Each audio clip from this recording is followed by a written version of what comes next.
memperkenalkan tentang apa itu PHLC dan bagaimana organisasi ini bisa terbentuk. Jadi saya sebagai salah satu anggota dari organisasi ini, yaitu Public Health Literature Club, di mana organisasi kita adalah sebuah organisasi non-profit yang berbasis voluntary, yang berdiri kurang lebih 1 tahun yang lalu, tepatnya Oktober 2020, karena kasus COVID, di mana pada yaitu untuk bagaimana meningkatkan awareness buat dari semua teman-teman alumni dari bidang Fakultas Kesehatan Masyarakat secara spesifik ataupun kesehatan secara umumnya, untuk sama-sama belajar dan memperkaya literatur kita di bidang kesehatan. Dan di organisasi ini kami terdiri dari beberapa peneliti, akademisi, dan beberapa praktisioner di bidang kesehatan masyarakat. Dan ini adalah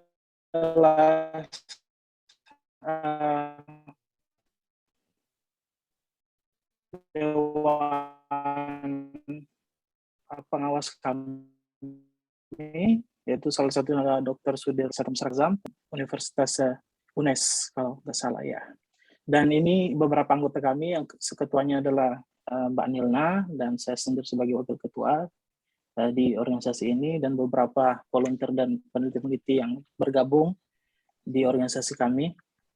Kemudian ini adalah beberapa aktivitas yang pernah kami lakukan, yaitu mengundang peneliti dari Filipina dan membahas tentang protect yourself and your family from danger, yaitu kita laksanakan kurang lebih 2 bulan di bulan Juni pada saat itu. Dan kemudian ada juga kami mengundang peneliti dari Nepal dan membahas tentang publikasi beliau di bidang tentang epidemiological pattern and spatial analysis di Jakarta. Dan di awal tahun yang lalu, maksud saya awal tahun ini, kami melakukan sebuah webinar series yang tentang masyarakat kesehatan dan masyarakat adat, di mana pada saat itu kami melakukan webinar series sebanyak 3 webinar dalam 1 bulan itu, mengundang beberapa pegiat-pegiat budaya dan dari Aliansi Masyarakat Adat Nasional juga. Ketuanya itu Ibu Ruka Sumbolongi, dan beberapa pakar-pakar dari Papua, dan ada satu chef koki dari Papua juga membahas tentang pangan, gizi, dan kesehatan di masyarakat adat. Dan kami juga di organisasi ini sangat terbuka untuk berkolaborasi, baik itu dari organisasi tertentu ataupun dari pemerintah, baik itu ataupun dari publik sekalipun, untuk mendiseminasikan publikasi mereka di tempat kami dengan secara sukarela untuk mengundang semuanya, Bapak Ibu sekalian, teman-teman semua, dan kami bisa dihubungi di kontak berikut, yaitu ya ini email kami dan Instagram sosial media kami. Dan untuk selanjutnya di bulan depan kami akan melaksanakan 1 webinar lagi, yaitu untuk penutupan akhir tahun ini. Insya Allah kami mengundang pemateri dari Chili, itu Profesor Eduardo Unduraga, salah satu associate profesor yang ada di Chili di Amerika Latin. Dan insya Allah di bulan depan beliau akan menjadi speaker kita. Dan semoga teman-teman jika ada waktu yang luang bisa join kembali di bulan yang akan datang. Oke, baik, itu profil singkat tentang organisasi kami, dan selanjutnya kita akan memasuki acara diskusi pada hari ini yang akan dipandu oleh Mbak Maya selaku moderator. Mbak Maya ini adalah seorang praktisi di Badan Mutu Pelayanan Kesehatan Daerah Yogyakarta, dan beliau nantinya yang akan memandu diskusi kita selama beberapa jam ke depan. Kepada beliau saya persilahkan. Ya, terima kasih Mas Haris. Terima kasih Mas Haris atas waktu yang diberikan. kami ucapkan selamat datang terlebih dahulu kepada para pemateri. Kami sapa dulu. Selamat pagi. Assalamualaikum Prof. Askobar, Dr. Gigi Santi, dan juga Pak Dwi selaku pembahas, dan juga Bapak Ibu teman-teman yang sudah hadir, sudah mendaftar ya. Kemarin sebenarnya ada 240-an ya Mas Haris dan juga teman-teman. Namun ini mungkin lagi OTW masuk ya. Karena ternyata alhamdulillah apresiasi dari teman-teman baik dari Dinas Kesehatan, dari Bapeda maupun dari teman-teman dosen dan juga teman-teman mahasiswa banyak sekali yang hadir. Terima kasih sekali lagi Mas Haris atas waktunya. Ini Mas Haris lagi di Kanada. Jam berapa Mas Kanada, Mas? Jam 10, Mbak. 10 Oh, jam malam. 10 malam ya. Ya, jam 10 malam Iya, nanti mudah-mudahan nggak ngantuk ya. Ini karena teman-teman PHLC ini ada yang antar benua juga. Baik, Bapak Ibu, kami mulai acaranya. Bismillahirrahmanirrahim. Assalamualaikum warahmatullahi wabarakatuh. Kami dan kehadirannya di acara webinar kesekian kalinya dari PHLC, Public Health Literature Club, yang tadi sudah diintroduksikan oleh Mas Haris, apa itu PHLC. Untuk tema kali ini adalah analisa kebijakan desa, seperti itu. Jadi perlu kami sampaikan kepada Bapak Ibu dan teman-teman semua yang telah hadir, bahwa PHLC ini memang pada awalnya membedah buku, namun kemudian kami membedah jurnal, gitu ya, membedah penelitian seperti itu. Nah, kali ini penelitian yang akan kami bedah itu adalah miliknya Dr. Gigi Santi Suwarsih ya, Dr. Gigi Santi ya. Ya, sudah hadir Dr. Gigi Santi. Sebelumnya kami sampaikan dulu kurikulum vitae beliau. Bernama lengkap Dr. Gigi Santi Suwarsih MKM. Beliau berasal dari besar di Sumedang, kemudian mengambil profesi Dr. Gigi di Universitas Pajajaran, kemudian S2-nya di IKM FK Pajajaran terkait perencanaan pembangunan kesehatan. Ini beliau di dunia kesehatan sudah malang melintang, mengawali karir dari dokter PTT, kemudian fungsional, dan juga pernah sebagai kapus juga gitu ya Dok ya. Dan sekarang Dokter Santi di Dinas Kesehatan ya, Dokter Santi ya, di Dinkes PPKB ini, Dinas Kesehatan Pemberdayaan Perempuan dan Keluarga Berencana. Pengendalian penduduk dan keluarga pengendalian berencana. Penduduk ya. Karena memang ada beberapa yang cuma Dinkes doang, ada beberapa yang di matching antara apa itu namanya pemberdayaan perempuan dan juga KPI. Tapi ini pengendalian penduduk dan keluarga berencana di Kabupaten Malino, Kalimantan Utara, nggih, Dokter nggih. Ya, tuh. Ya, Bapak Ibu, kita tidak akan berlama-lama lagi. Nanti beliau akan menyampaikan materi beliau terkait penelitian yang pernah beliau lakukan seperti ini terkait dana desa ya, karena beliau merasakan masalahan di Kabupaten Malino bahwa sesuai dengan program dari pemerintah adanya dana desa, akan tetapi permasalahan kesehatan di Kabupaten Malino masih terus ada gitu ya. Nah, kesenjangan apa yang terjadi ini antara pengucuran dana desa dan juga kenapa permasalahan kesehatan masih terus ada seperti itu. Nanti Dr. Gigi Santi akan kami berikan waktu 20 menit. Langsung saja kepada Dr. Gigi Santi, kami persilahkan. Terima kasih atas kesempatannya.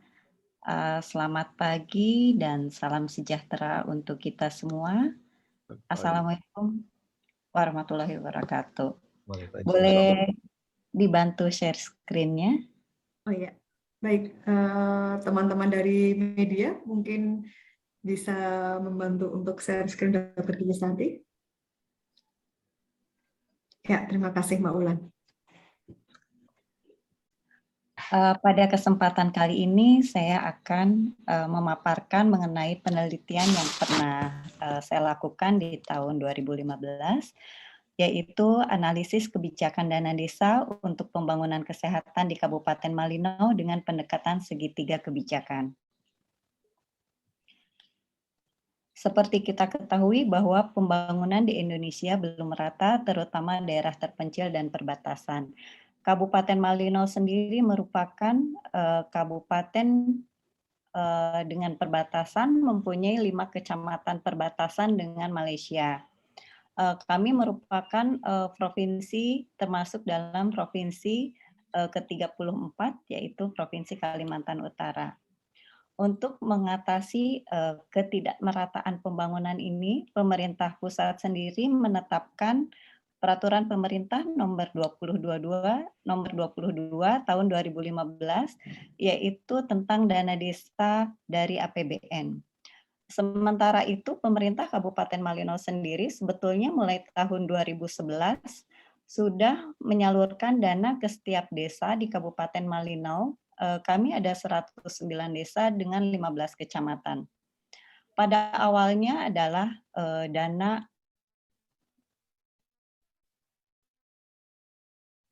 gerakan desa mandiri.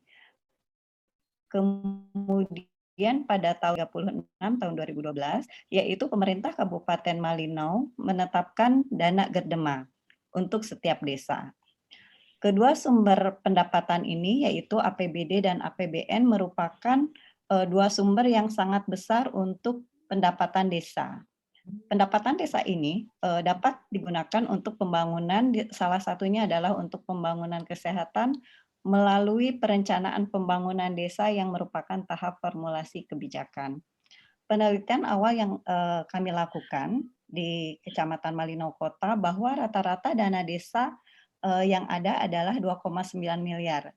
Sedangkan alokasi untuk pembangunan kesehatan hanya berkisar 2,33% sampai 11,55%. Lanjut. Kebijakan dana desa diperuntukkan untuk pembangunan kesehatan, akan tetapi di Kabupaten Malino hanya sebagian kecil desa yang menganggarkan untuk pembangunan kesehatan. Tujuan penelitian ini adalah untuk menganalisis kebijakan dana desa untuk pembangunan kesehatan menggunakan segitiga kebijakan, dilihat dari aspek konten, konteks, proses, dan aktor.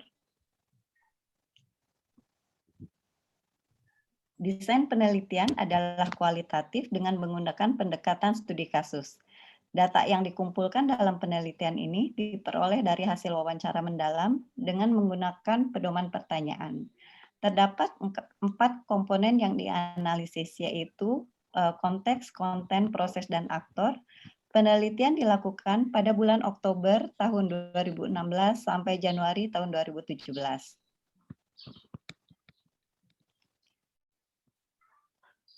Lanjut.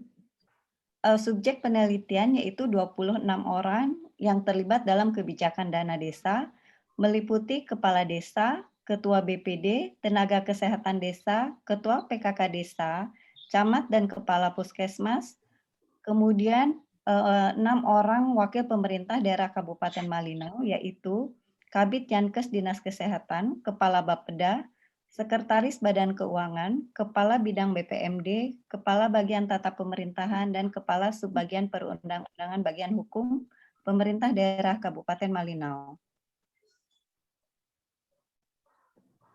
Lanjut.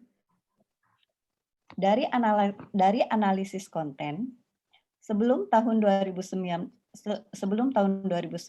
sebetulnya pemerintah daerah Kabupaten Malino telah menggulirkan dana pembangunan desa melalui program Gerakan Desa Mandiri. Hanya pada saat itu, hasil pembangunan belum dirasakan masyarakat dikarenakan dominasi pemerintah daerah masih tinggi dalam proses pembangunan. Kemudian pada tahun 2012, pemerintah daerah Kabupaten Malino mencanangkan program Gerakan Desa Membangun. Program ini menganut konsep pembangunan pendekatan bottom up dengan perencanaan pembangunan partisipatif. Pada tahun 2015, dalam rangka mewujudkan nawacita ketiga, pemerintah pusat menyalurkan dana ke setiap desa di Indonesia. Oleh karena itu, sumber pendapatan desa di sini menjadi 2, dari APBN dan APBD Kabupaten. Lanjut.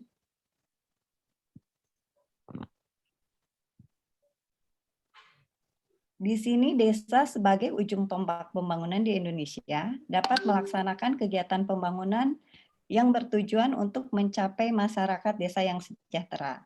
Masyarakat desa yang sejahtera ini dapat dilihat dari status desa berdasarkan komponen indeks desa membangun. Dan untuk mewujudkan IDM yang tinggi, salah satu komponen yang harus dibangun adalah bidang kesehatan.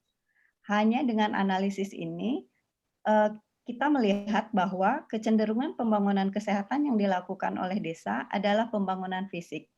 Pemerintah desa menganggap bahwa pembangunan dapat dipertanggungjawabkan apabila hasil pembangunan itu berwujud dan dapat dilihat. Sedangkan kegiatan-kegiatan seperti promosi kesehatan itu hanya sedikit.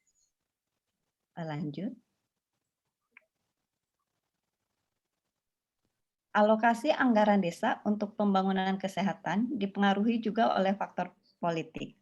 Pembangunan kesehatan untuk investasi jangka panjang tidak berwujud sehingga tidak menjadi prioritas desa untuk merencanakan pembangunan.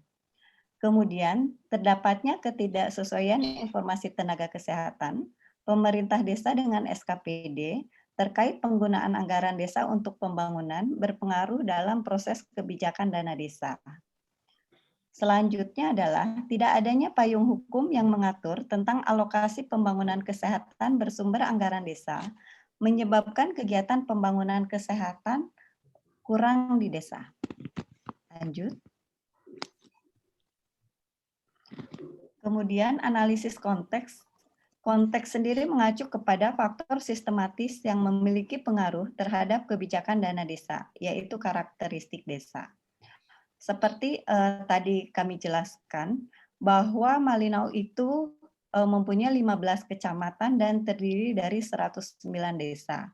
5 kecamatan merupakan 5 kecamatan perbatasan dengan Malaysia. Kondisi geografis, terpencil dan perbatasan, dengan akses yang sulit, menyebabkan pembiayaan pembangunan tinggi. Selain itu, kemajemukan masyarakat yang tinggi, yang terdiri dari beberapa suku, menyebabkan permasalahan kesehatan menjadi tinggi pula, sehingga biaya pembangunan menjadi tinggi. Mata pencaharian, kekerabatan, dan status desa menentukan prioritas penggunaan anggaran desa. Pada saat penelitian dilakukan, di Kabupaten Malinau sendiri, desa maju terdapat 1 desa, kemudian desa berkembang 5 desa, desa tertinggal 33 desa, dan desa sangat tertinggal itu 70 desa. Lanjut.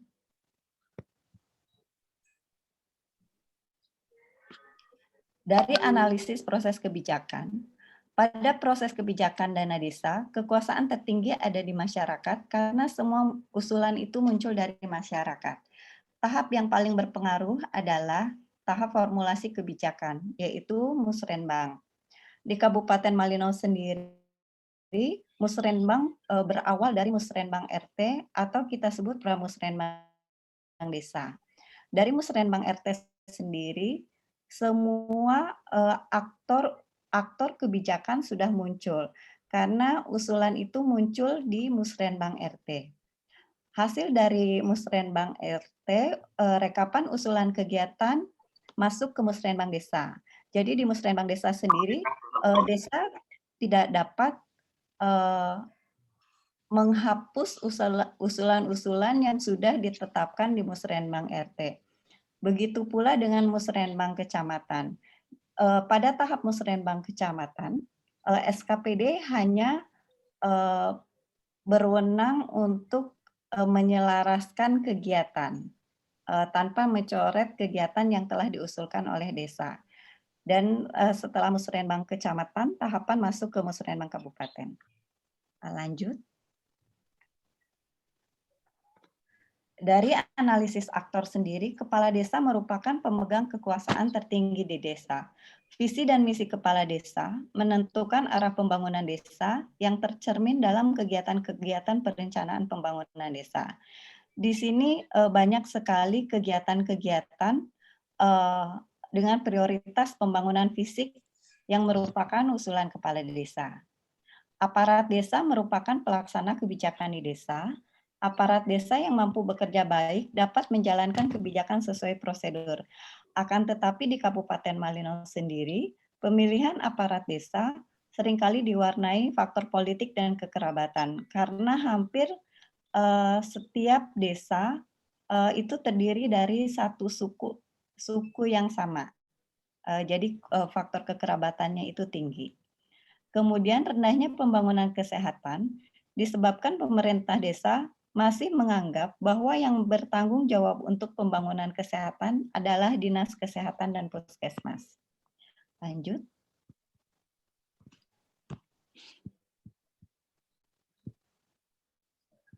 Salah satu upaya untuk mengungkit dana desa terkait dengan sistem musrenbang adalah harus ada penguatan di tingkat RT dengan memanfaatkan kader-kader kesehatan yang ada di desa.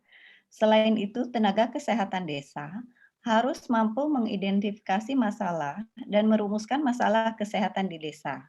Kehadiran tenaga kesehatan dalam setiap proses perencanaan pembangunan di desa menentukan muncul tidaknya kegiatan pembangunan kesehatan di dalam APBDes. Ketika musrenbang RT dilaksanakan, apabila tenaga kesehatan atau kader kesehatan di desa tidak ikut dalam musrenbang RT, banyak desa yang tidak memunculkan usulan kesehatannya. Oleh karena itu, tenaga kesehatan desa sebagai pelaku pembangunan kesehatan di desa harus mampu mempunyai kemampuan dalam manajerial dasar. Lanjut.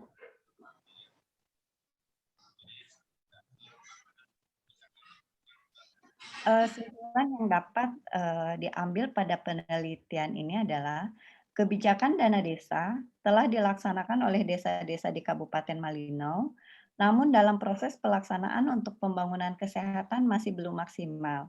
Hal ini dikarenakan satu, kondisi geografis, faktor ekonomi, sosial, dan budaya, serta status desa mempengaruhi perspektif masyarakat dalam melaksanakan proses pembangunan di desa. Yang kedua, tidak adanya petunjuk teknis mengenai pelaksanaan pembangunan kesehatan di desa menyebabkan ketimpangan pembangunan kesehatan di beberapa desa. Karena ada desa dengan alokasi dana desa untuk pembangunan kesehatan di atas 10% dan ada desa yang masih rendah di kisaran 2%. Proses perencanaan pembangunan di desa menentukan ada tidaknya pelaksanaan kegiatan pembangunan kesehatan yang dibiayai oleh anggaran desa. Selanjutnya, incapacity sektor kesehatan dalam memanfaatkan peluang anggaran desa.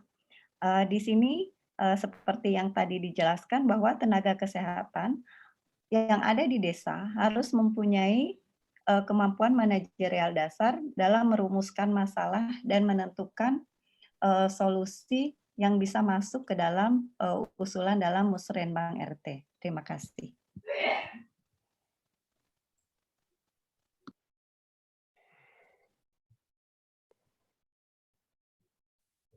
Terima kasih Dr. Gigi Santi dari Dinas Kesehatan Kabupaten Malino, Kalimantan Utara yang telah menyampaikan presentasinya terkait analisa kebijakan desa di Kabupaten Malino ini. Penelitiannya tahun 2016, Dr. Gigi Santi ya, kalau tidak salah ya. Ya, baik. Ya, Bapak Ibu, sebelum kami lanjutkan, kami sedikit menginformasikan bahwa silakan Bapak Ibu dan teman-teman semua menggunakan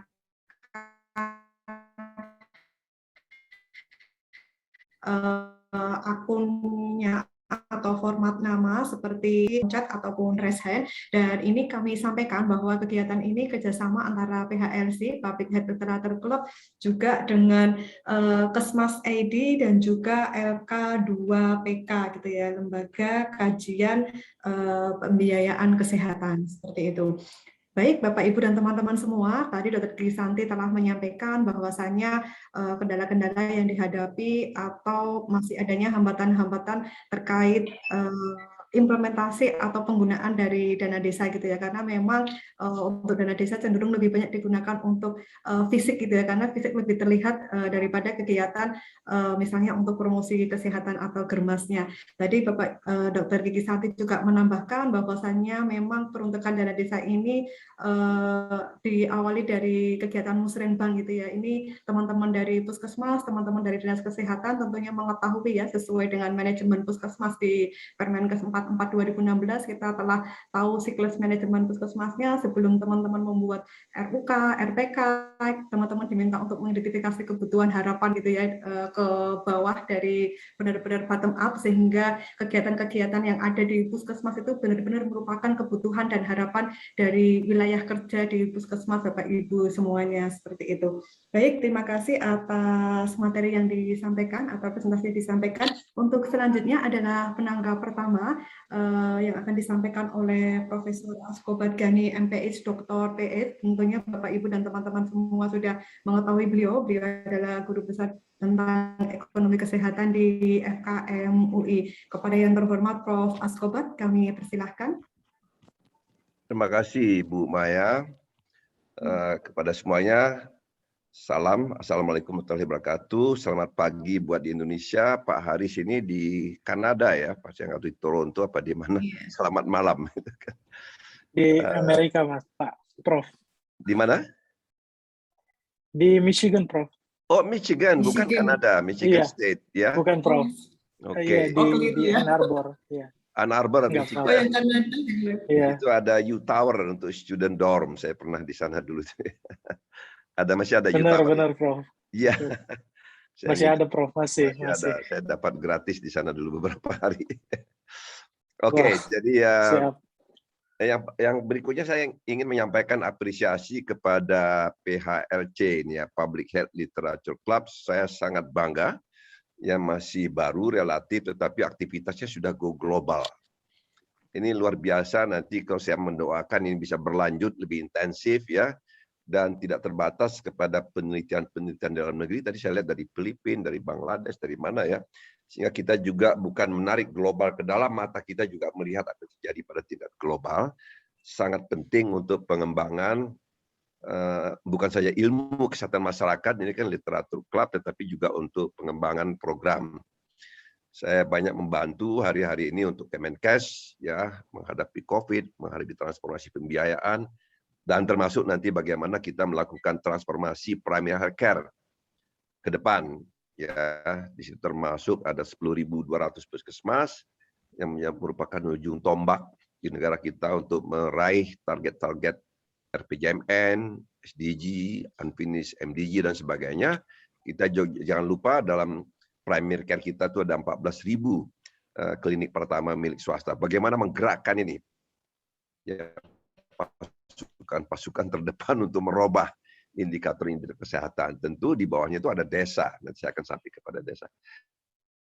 Jadi saya sangat apresiasi, mudah-mudahan PHC terus berlanjut, memperluas horizon diskusinya, juga memperluas network. Saya akan sangat mendukung itu.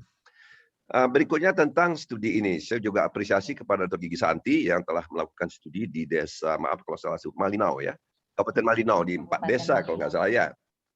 Oke. Begini, saya menyampaikan dulu, ini studi dilakukan tahun 2016-2017 ya. 2016 ya. Karena saya dinamis sekali ya tentang peraturan, terutama undang-undang dana desa. Karena ada undang-undang desa, undang-undang dana desa ya. Yang terakhir itu ada peraturan Menteri Desa 21 tahun 2021 malah ya. Itu peruntukan dana desa dari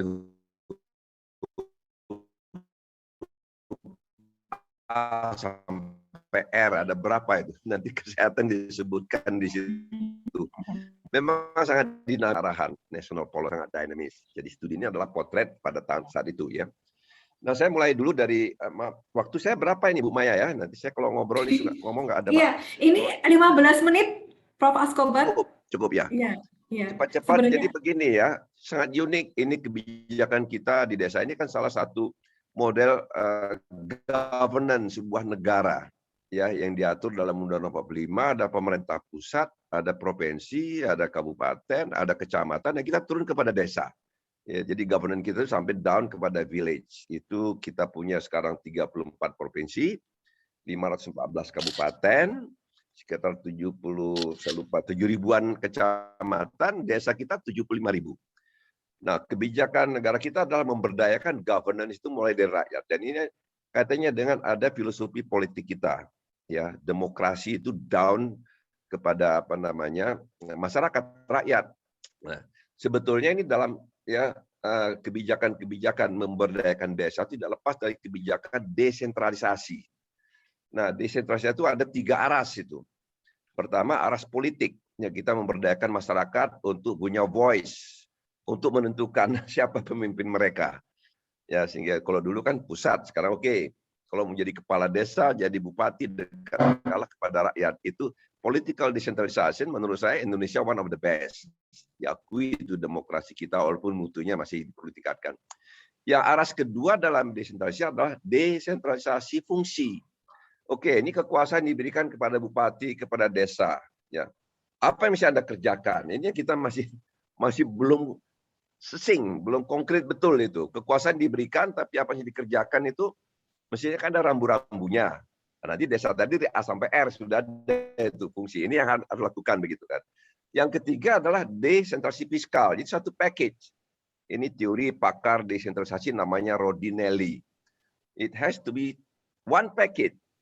3 mainstream, political decentralization, functional decentralization, ya supaya dibayar accountable, ya kan. Orang lakukan ini ada independen aja. Kemudian kita duit, fiscal decentralization. Nah, ada satu yang missing dari 3 ini. 3 aras itu dia akan berjalan baik kalau tidak ada capacity building. Jadi kita sudah kepada 14 kabupaten, capacity building itu tertinggal.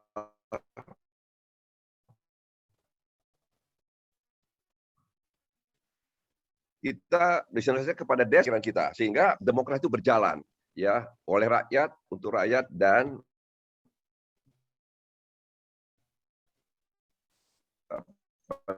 namanya rakyat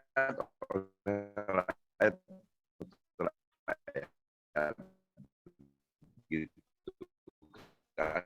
Sudah bagus, dan kita satu adalah negara yang menerapkan, diakui pada tingkat dunia, sistem kita itu sangat besar. Jadi tujuan pembangunan ekonomi. Nah, khusus untuk kesehatan, memang begini ya, sebelum itu, demokrasinya diatur. Ada yang disebut bagaimana rakyat itu memahami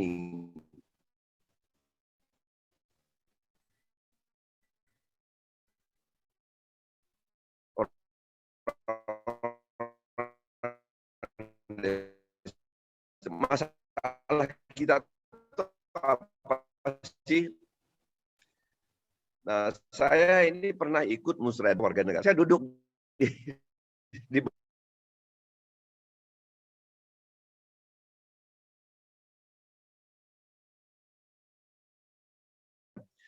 ya, jadi memang begitulah adanya. Nah, sejauh ini dana desa di 4 desa ini, ya memang begitu. Tadi ya, itu saya katakan pemberdayaan desa itu. Jadi 3 arah sudah kita lakukan, tetapi the last one itu capacity building. Sehingga kita bukan mendikte, karena ini kan demokrasi, tidak boleh kita dikte apa yang dimau rakyat. Tapi berikan gambaran, oke, kalau misalnya kesehatan itu memang tidak harus fisik. Ada yang semi fisik. Kalau tadi Bu Dr. Gima katakan yang non fisik itu kan health promotion, apa barangnya kata. Kalau fisik itu ada gedung, ada posyandu kan. Tapi ada semi fisik, cakupan-cakupan program. Oke, desa ini ANC-nya berapa? Sebelum ada dana desa, setelah ada naik nggak? Misalnya dari 40% ke 60%, itu semi fisik. Tapi bisa disampaikan dalam bentuk tabel. Jadi warga desa kemarin itu dari sekian ibu hamil, yang keempat itu baru 60%. Kemarin itu kita kerja keras naik jadi 80%. Apresiasi. Jadi tidak harus fisik. Itu semi tangible. Ini yang kita kurang berdayakan ya. Oleh karena itu siapa pendamping yang tepat? Mestinya puskesmas itu menjadi pendamping. Sebagai contoh ya, di Garut itu stunting. Stunting itu sekarang pendekatannya by name by address. Ya, si Kokom ini stunting di sebuah RT. Dia kenapa? Karena diare kronis. Kunaon itu? Kenapa? Misalnya kan dia punya sumur itu cuma 2 meter dari septic tank. Kita obatin apapun akan kronik diare, stunting nggak sembuh. Nah, harus kita pindahkan itu sumur. Nanti saya bicara dana desa itu ya. Tapi tetangganya si Neneng stunting, kunaon stunting, dia ispa kronis, bukan diare. Kenapa? Elah gedek, kamarnya di samping dapur. intervensinya kasih triplek gitu kan. Jadi harus by name by address. Nah kemudian datang lagi si Tatang gitu, kunaon dia, bapak ibunya nggak ada, kemana? Kerja di Bandung, di Jakarta. Yang lain lagi bapak ibunya nggak ada, kemana? Cerai. Jadi masalah yang anak ketiga keempat ini pola asuh. Nah bagaimana anak ini diberi asuh? Nah pendekatannya dana desa tuh bisa kalau kita katakan, oke ini si Kokom tadi, bisa nggak dana desa pindahkan sumurnya itu atau septic tanknya? Pakai dana desa kan ya. Si Kokom tadi itu belikan gedek, pasang supaya asap nggak masuk. Nah, yang lain pola asuh gimana kan? Kita nggak bisa bapak ibunya suruh rujuk kembali, udah cerai. Tetapi yang bisa adalah bisa menjadi anak desa. Nah, siapa yang mengasuh? Kader-kader posyandu. Dia tetap sama neneknya, tetapi berkala datang pakai honor transport dana desa. Nah, ini kalau kita sampaikan kepada masyarakat, stunting itu masalah ya, anak-anak kita kan ingin anak desa ini jadi presiden seperti Jokowi misalnya. Tapi kalau stunting ya nggak bisa. Nah, ini masalah. Ini yang kurang. Yang katakan yang keempat, 3 arah sudah betul, tetapi it require capacity building. Nah, barangkali untuk Malino ini, Bu, ada nggak capacity building itu dilakukan selama ini? Membuka cakrawala masyarakat. Nah, dari Permendas itu 21 ada ini dari A sampai R. Kesehatan, apa sih kesehatan? Ya, sampaikan informasinya itu. Kemudian dia berproses melalui proses tadi. Sebetulnya sebelum musrenbang itu ada survei mawas diri dulu. Puskesmas dampingi, ini berapa orang stunting, kenapa stunting? Ya nggak sama itu sebab-sebabnya, ibunya cerai. Terus gimana nih Bapak Ibu desa? Ya udah kita bikinkan aja sumur. Nah itu bisa pakai dana desa. Kita bikin gedek, udahlah anak ini dikunjungi kader berkala tiap minggu, dia tetap sama kakaknya, tantenya, karena pola asuh masalahnya kan begitu ya. Ini yang kurang. Jadi policy ke depan mestinya dari A sampai R tadi, mungkin Bu Santi bisa lihat itu Permendagri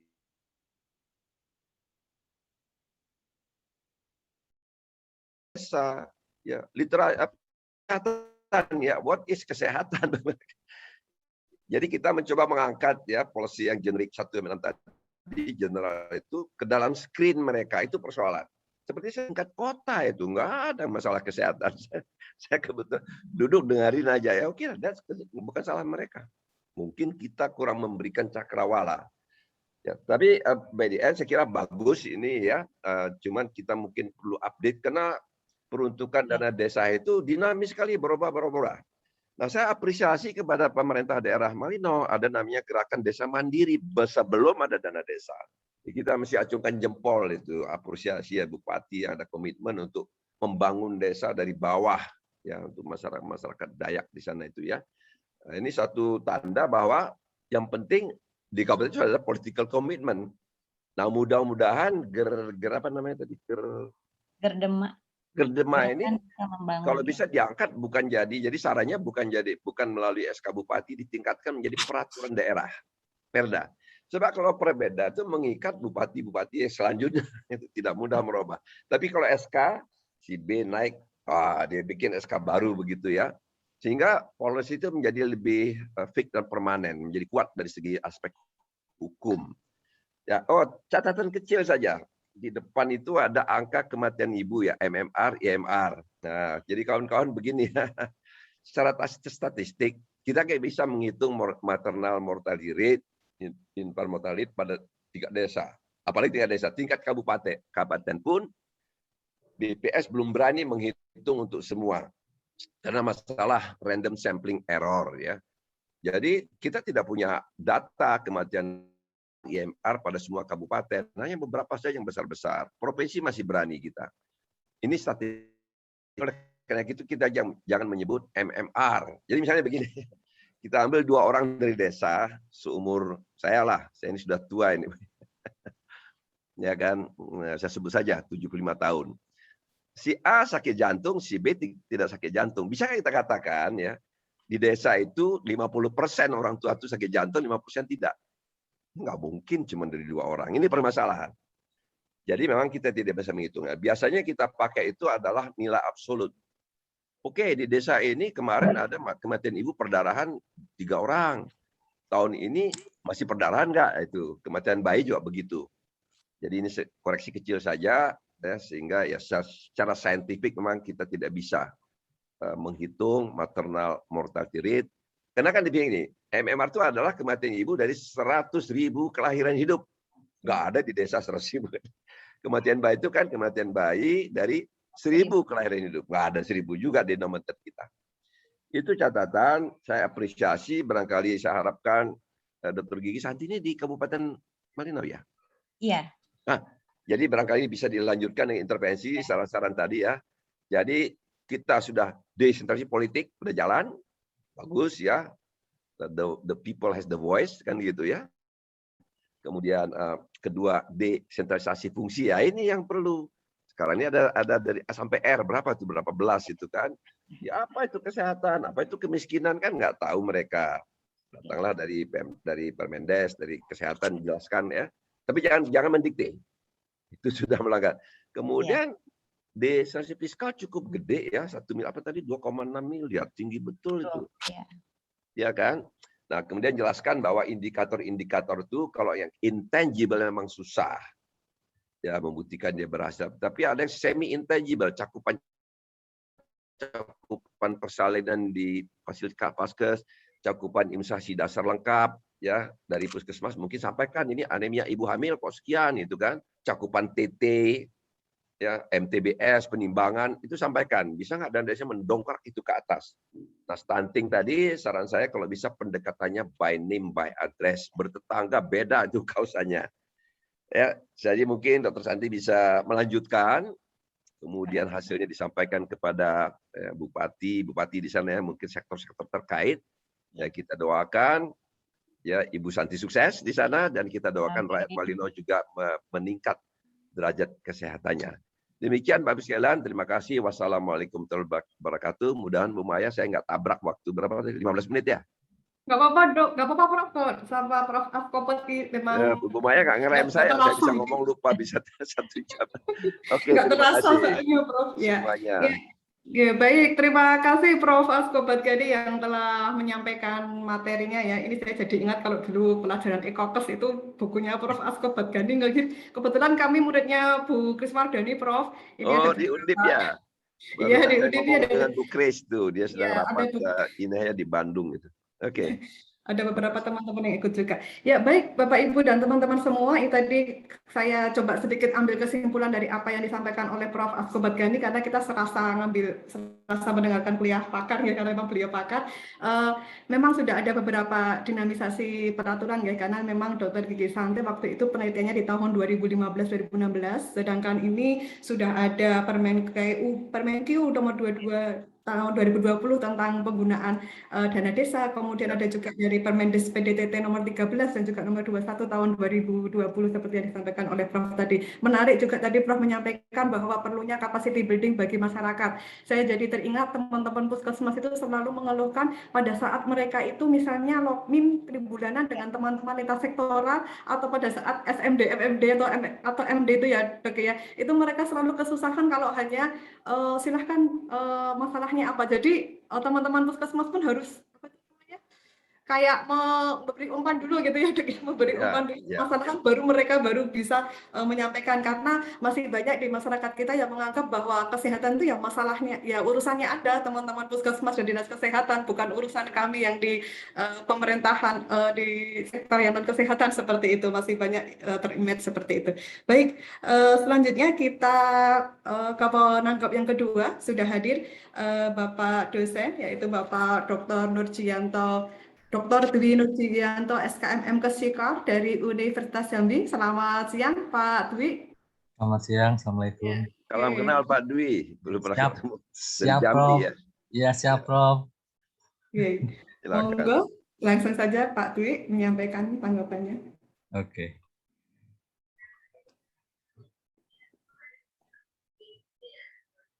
Bisa dibantu share screen-nya?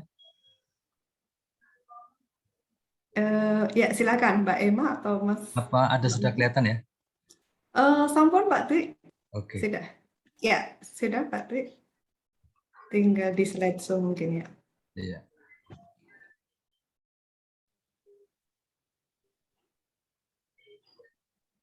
Oke, Assalamualaikum warahmatullahi wabarakatuh. Waalaikumsalam. Yang kami hormati dan kami banggakan senior kami, guru kami, Prof. Asko Badbani.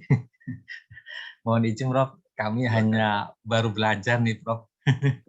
Kami dari Universitas Jambi saat ini posisinya adalah sebagai dosen di program studi kesehatan masyarakat, fakultasnya adalah kedokteran dan ilmu kesehatan. Kemudian saya hari ini juga sebagai koordinator pusat studi kependudukan dan kesehatan masyarakat Universitas Jambi. Ya. Kalau tadi menyimak yang disampaikan oleh Prof, rasanya sudah lengkap apa yang disampaikan beliau. Ya.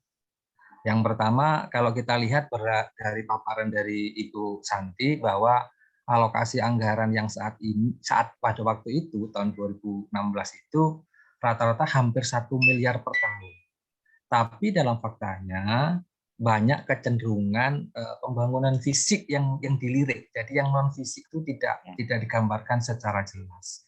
Kemudian tadi pada saat Prof menyampaikan kajiannya juga ternyata ada beberapa permasalahan yang berhubungan dengan sistem akuntansi dan pertanggungjawaban dalam proses pembiayaan tadi. Tapi kalau secara umum berhubungan dengan kebijakan desentralisasi fiskal, itu pasti manfaatnya lebih banyak daripada tidak manfaatnya. Sehingga perlunya ada monitoring dan evaluasi. Siapa monitoring dan evaluasinya? Ya kita sama tahu bahwa kebijakan itu biasanya muncul dari kebijakan pemerintah pusat. Baru dijelaskan atau dijelaskan secara rinci mulai dari kebijakan provinsi maupun kabupaten kota. Sehingga kalau kita lihat di faktanya di lapangan, peran stakeholder ini yang sangat penting. Nah, kalau ceritanya, informasinya kita harapkan seluruh kegiatan itu munculnya dari bawah. Berarti kita selalu berkoordinasi dengan aparatur yang ada di desa. Cuma sampai sekarang aparatur yang berkompeten, aparatur yang peduli, itu tadi yang perlu kita sama-sama sepakati. Sehingga kalau dari pemerintah yang lebih tinggi, itu orientasinya pasti pemberdayaan level yang paling menyentuh masyarakat. Ya siapa? Ya petugas kesehatan yang dalam hal ini yang bertugas langsung, bertatap muka langsung, baik di desa maupun di wilayah kerja puskesmas. Harapannya penguatan secara maksimal di situ. Sehingga kalau disampaikan tadi, hanya faktanya yang disampaikan oleh Bu Santi, ada 3 sebetulnya. Yang pertama adalah orientasinya fisik, yang kedua adalah unsur politik, yang ketiga adalah tidak adanya payung hukum. Tapi pada saat ini, dari ketiga ini dengan munculnya peraturan yang pada tahun 2021 ini, itu sudah terjawab semuanya. Nah, sudah terjawab semuanya. Tinggal kita, teman-teman kita yang ada di paling garda depan memberikan pelayanan, itu tinggal melakukan inovasi-inovasi. Apa yang disampaikan tadi Prof. Askobat kan, by name, by address itu yang paling penting. Jadi kita ketemu langsung dengan sasarannya. Kelompok sasaran itu ketemu langsung. Sehingga kalau kita lihat berdasarkan data yang dilakukan oleh Kementerian Keuangan, besarannya itu kurang lebih hampir kalau di pendidikan dan kesehatan itu hampir 337 triliun. Ya, ini untuk alokasi 2021. Kemudian perlindungan sosial 72 triliun, ketahanan pangan dan kesejahteraan petani itu 10 triliun, kemudian adalah pengembangan pariwisata 5,2 triliun, sama pembangunan ICT, sama peningkatan infrastruktur dan konektivitas 9,28 triliun. Ini yang dilakukan oleh pemerintah. Jadi kalau kita melihat dari reformasi pendidikan dan kesehatan, 337 triliun ini sangat-sangat besar. Cuma kita harusnya, ya mungkin teman-teman yang di lapangan itu merebut kue tadi, merebut kue yang ada dialokasikan oleh pemerintah. Ya.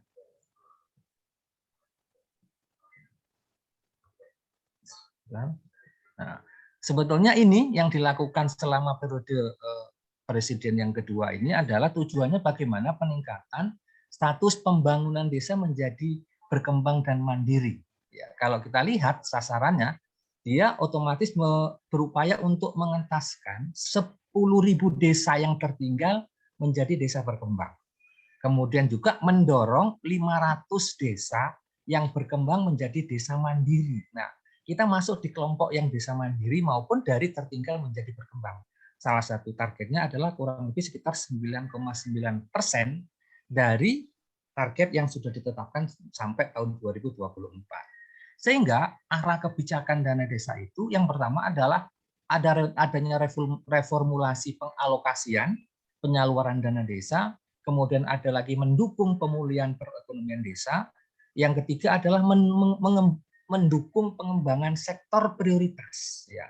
Kita lihat dari masing-masing kegiatan ini, yang pertama adalah formulasinya. Jadi di formulasinya di sini, perbedaan antara alokasi dana desa tahun 2020 sama 2021, mulai dari alokasi dasar, mulai dari alokasi formula, mulai dari alokasi afirmasi, sama alokasi kinerja. Nah, ini yang diharapkan adanya perbaikan-perbaikan yang dilakukan oleh pemerintah dalam proses pengelolaan dana desa. Kemudian ini ada beberapa indikator keberhasilan pengelolaan alokasi dana desa, mulai dari pengelolaan keuangan desa, pengelolaan dana desa, capaian keluaran dana desa dalam sisi output-nya, kemudian capaian hasil pembangunan desa dari sisi outcome-nya, ya. Kemudian ini adalah sebagai salah satu contoh secara ringkasan bahwa alokasi anggaran dana desa itu hampir sekitar ada sekitar 900-an juta per tahun. Itu yang dilakukan yang disebarkan oleh pemerintah kepada masing-masing desa. Sehingga kemudian ada prioritas penggunaan ini yang khusus tahun 2021. Harapannya tadi dengan proses pembelajaran yang disampaikan oleh Bu Santi, mungkin kedepannya kita akan menyusun atau kita akan mengikuti untuk alokasi anggaran prioritas di dalam 2021. Yang pertama adalah prioritasnya adalah pemulihan perekonomian desa. Di dalam pemulihan perekonomian desa kita bisa juga masuk memberikan saran, ya, terutama dalam proses jaring pengaman sosial berupa bantuan langsung tunai. Kalau kita lihat, kita orang lapangan, pasti kita tahu rumah mana, keluarga mana, kepala keluarga mana yang perlu mendapatkan bantuan setelah kita melakukan intervensi di bidang kesehatan. Seperti yang disampaikan oleh Prof tadi. Mungkin ada masalah stunting, mungkin masalah gizinya juga, mungkin masalah penyakit menularnya, dan lain sebagainya. Kemudian yang kedua, yang selanjutnya adalah kita juga bisa masuk dalam proses pengembangan potensi desa. Saya yakin potensi desa itu sangat beragam, sehingga hari ini banyak dari seluruh kementerian itu berlomba-lomba berupaya untuk masuk di dalam kegiatan yang disebut dengan BUM Desa. Dan ini tahun ini BUM Desa ini sudah diupayakan menjadi salah satu badan usaha yang akan berbadan hukum. Itu akan yang menjadi lebih memperkuat dari keberadaan dari BUM Desa tadi. Kemudian prioritas yang kedua adalah pengembangan sektor prioritas. Ya. Dari pengembangan sektor prioritas itu yang paling penting adalah ada program khusus di bidang kesehatan, yaitu program kesehatan nasional melalui perbaikan fasilitas Poskesdes, Polindes, penyakit menular, peningkatan gizi masyarakat, dan penurunan stunting desa. Jadi di kolom ini itu bisa maksimal teman-teman kita yang ada di lapangan. Sehingga kalau orientasinya tadi bersifat fisik, kemungkinan saja yang disampaikan oleh Prof tadi, kemungkinan yang semi fisik juga bisa dimunculkan. Mulai dari kunjungan rumah, pelayanan ANC-nya yang maksimal, terutama dari hal-hal yang belum terjangkau yang sampai saat ini karena keterbatasan anggaran, belum terjangkau alokasi anggarannya dari pemerintah kabupatennya masing-masing. Ya, sehingga ini kalau kita lihat pola perkembangan perubahan status desa membangun, ya, mulai tahun 2015 sampai tahun 2019. Kemudian apa yang harus dilakukan? Ini adalah prioritas dana untuk tahun 2022. Ya. Yang pertama adalah pemulihan ekonomi nasional sesuai dengan keuangan desa. Nah, keuangan desa tadi kalau prosesnya mungkin hampir sama, ya, mulai dari ada survei mawas diri, kemudian artinya mendapatkan informasi dari masyarakat apa yang menjadi permasalahan kesehatan. Ya, jadi ada contoh, sedangkan di ibu kota hampir mendekati ibu kota saja di Bogor, pola berpikirnya begitu masyarakat. Nah, tugas kita semuanya di sini minimal harus mempunyai persepsi yang sama, ya, mempunyai persepsi sama sehingga apapun yang terjadi, permasalahan yang terjadi di daerah kita disampaikan di dalam forum-forum yang menjadi kewenangan desanya itu sendiri. Ya, mulai dari penanggulangan kemiskinan, kemudian penguatan BUMDes, sama pengembangan usaha-usaha ekonomi di dalam BUMDes itu sendiri. Kemudian yang kedua, untuk prioritas yang kedua adalah program prioritas nasional sesuai dengan keuangan desa. Ini hampir menekankan pada pemetaan desa, ya, pemetaan desa, kemudian ada lagi pengembangan desa wisata, ini yang berhubungan dengan peningkatan pertumbuhan ekonomi, yang hari ini kebetulan menterinya selalu keliling, selalu mengupload kegiatan beliau. Kemudian ada lagi penguatan ketahanan pangan nabati dan hewani, ya berdasarkan potensi desa yang masing-masing ada di desa itu. Ya.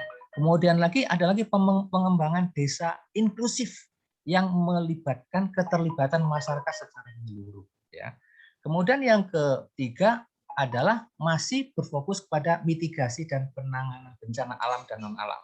Nah, ini kita diharapkan di Prioritas Dana tahun 2022 adanya mitigasi dan penanganan bencana alam, bencana non-alam, dan mewujudkan desa tanpa kemiskinan melalui bantuan langsung tunai desa. Artinya kita betul-betul kalau ini dijalankan dengan baik atas peran kita sebagai tenaga kesehatan, paling tidak memberikan warna dalam 1 tahun atau 2 tahun ke depan. Kita bergabung secara maksimal dalam proses pengelolaan alokasi dana desa. Kemudian ternyata desa sekarang sudah ada SDGs-nya desa. Dari SDGs desa itu tadi, berdasarkan tipologi desanya, ternyata kita sudah diberikan slotnya, diberikan peluangnya melalui desa peduli kesehatan. Desa peduli kesehatan itu apa? Itu tertuang di dalam SDGs desa 3 yang ingin menciptakan desa itu sehat dan sejahtera. Kemudian SDGs desa 6 yaitu desa layak air bersih dan sanitasi, dan SDGs desa 11 ini yang berhubungan dengan kawasan pemukiman desa aman dan nyaman. Tapi tidak menutup kemungkinan dari SDGs desa yang ada 1 sampai 18 itu kita selalu kolaborasi dengan teman-teman kita yang ada di lapangan atau secara lintas sektor, tapi dikuatkan dulu secara lintas programnya dulu. Jadi kita sudah disiapkan tipologi desanya, yaitu melalui desa peduli kesehatan. Ya. Kemudian ada lagi yang berhubungan dengan desa ramah perempuan. Nah, ini tadi ada berhubungan dengan SDGs desa yang kelima, yaitu keterlibatan perempuan desa. Termasuk juga desa peduli pendidikan yang keempat, artinya bagaimana kita melakukan proses pembelajaran. Proses pembelajaran yang bersumber, kita tidak membuli, tapi kita mengajak secara partisipasi secara maksimal. Kemudian yang dituangkan dalam desa jejaring, tipologi desa jejaring, yang tertuang di dalam SDGs desa ke-17. Jadi SDGs desa berdasarkan 8 tipologi desa ini, kemudian tertuang dalam 18 SDGs desa, itu merupakan salah satu tempat, merupakan salah satu kesempatan untuk kita memberikan explore secara maksimal terhadap apa yang akan kita buat. Minimal untuk mengurangi angka-angka tidak tercapainya derajat-derajat kesehatan berdasarkan indikator-indikator tertentu. Ya. Sehingga apa yang harus kita lakukan? Yang pertama, tenaga kesehatan bertanggung jawab penuh terhadap permasalahan desa. Karena kalau kita lihat yang disampaikan oleh Bu Santi tadi, rata-rata kesehatan itu merupakan tanggung jawab dinas kesehatan.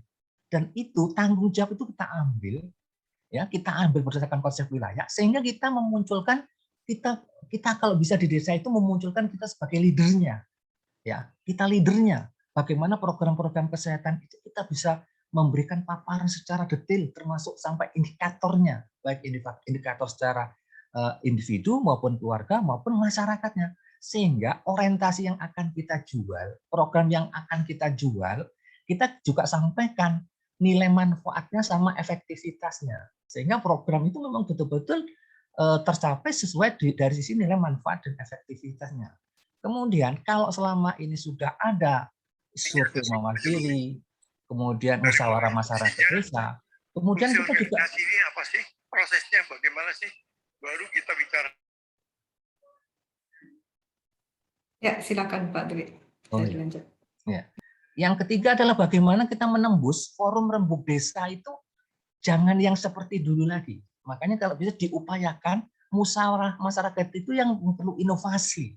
Inovasinya apa? Saya pikir teman-teman kita yang di lapangan dengan kaum milenial ini sangat-sangat bagus. Tinggal kita kapan untuk memulainya. Ya, kapan untuk memulainya. Itu yang perlu kita tekankan lagi sehingga akan berdampak kepada perekonomian sesuai dengan filosofi dana desa tadi. Ini yang harus kita sama-sama lakukan di masyarakat atau di lapangan. Sehingga kalau bisa kami menyimpulkan seperti yang disampaikan oleh Prof tadi, ternyata Bu Santi ini sudah memulai sebelum aturan-aturan secara detail belum sedetail yang sekarang ini, tapi Bu Santi sudah mampu sudah mampu melakukan kegiatan-kegiatan yang berupaya untuk pengalokasian dana desa. Ya. Kesimpulannya adalah, kalau menurut saya adalah bagaimana alokasi dana desa itu harus diperebutkan untuk sektor kesehatan. Jadi kita bagaimana kita jual program-program kesehatan dengan melakukan apa? Dengan orientasi program yang berdampak pada output maupun outcome. Ya. Yang paling penting adalah saya selalu menginginkan bahwa kita menjadi aktor dalam kolaborasi pengelolaan dana desa. Kalau bisa kita rebut sebagai leadership-nya, sebagai pemimpinnya, sebagai pimpinannya, sehingga masyarakat itu karena kesehatan dan pendidikan itu merupakan salah satu sektor yang selalu dibangga-banggakan dan langsung berdampak kepada masyarakat atau kepada individu. Mungkin itu saja yang bisa kami sampaikan. Terima kasih. Jika ada yang kurang berkenan bagi Bapak Ibu sekalian, kami mengaturkan permohonan maaf. Waktu dan tempat kita kembalikan kepada Ibu moderator. Terima kasih. Ya. Terima kasih Dr. Dwi, Pak Dwi dari Universitas Jambi yang telah memberikan tanggapannya. Sedikit mungkin saya menyimpulkan tadi ya bahwa saya Pak Dwi sudah menyampaikan adanya prioritas dana desa atau prioritas pembangunan desa ya sesuai dengan dinamisasi regulasi di Permendes PDTT itu juga ada tentang SDGs desa gitu ya Pak Dwi. Nah ini saya juga kurang tahu ini SDGs desa ini sebenarnya nanti siapa sih yang akan mensosialisasikan, apakah dari aparat setempat atau perangkat daerahnya atau memang dari teman-teman puskesmas gitu ya, karena seharusnya apa itu namanya, karena ini kan banyak puskesmas yang direfusing dananya gitu Pak karena terkait COVID ini, sehingga mungkin anggaran-anggaran puskesmas yang terutama terkait upaya kesehatan masyarakatnya ya itu ada banyak beberapa yang terpotong, sehingga mungkin SPM-nya juga akan ada banyak yang kurang tercapai target di tahun kemarin maupun tahun ini. Nah itu seharusnya mungkin bisa diakomodir dengan dana desa seharusnya ya mungkin, namun ini mungkin belum ada istilahnya titik temunya seperti itu ya. Tadi juga menarik apa yang disampaikan oleh Pak Dwi ya tentang benefit analisis dan efektif analisis gitu ya, karena kami juga tatkala melihat keluhan atau pada saat kunjungan ke puskesmas gitu ya teman-teman, terutama program UKM itu kan dalam mencari data ke lapangan atau ke wilayah sekitar itu kan kadang-kadang apa itu namanya kurang memberikan, maksudnya ini sebenarnya program ini juga benefit loh untuk masyarakat gitu ya, tidak hanya kepentingannya puskesmas untuk mencari data lalu dikirim ke Dinkes maupun ke Kemenkes, tapi seharusnya kita bisa juga memberikan pendekatan kepada netizen di wilayah kerja puskesmas kita, bahwasannya program yang kita sampaikan ini juga ada manfaatnya untuk teman-teman atau masyarakat di sekitar kita. Ya, baik Pak Dwi, terima kasih atas materi yang telah disampaikan, juga Bu Dr. Gigi Santi. Ini sudah ada beberapa pertanyaan. Ada yang mau rekap nggak ya? Atau kalau enggak, ini saya tadi sudah merekap, tapi baru 2. Ya, kita akan mulai diskusi ya, Bu Santi dan juga Pak Dwi. Nah, ini Santi terlebih dahulu ya. Ini dari Mas Dodo di Undana. Ya, ini ya. Bagaimana penggunaan dana desa di Kabupaten Malino? Jika ada perubahan ke arah yang positif, hal-hal apa oleh Dinkes dan Puskesmas sehingga pembangunan, mohon maaf, ini bisa dilihat ya Dr. Gigi Santi ya? Ini kok punya bisa. Oke.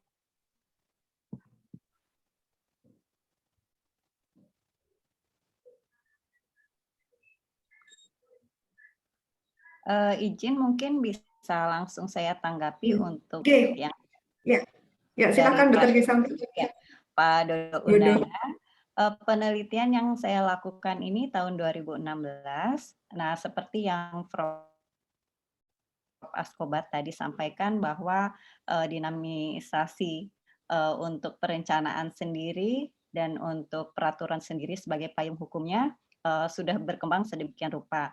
Di Kabupaten Malino sendiri setelah dana konsep pembangunan dari desa dengan melalui dana Gerdema, Gerakan Desa Membangun, 2 tahun selanjutnya Kabupaten Malino sendiri mengalokasikan dana langsung ke RT.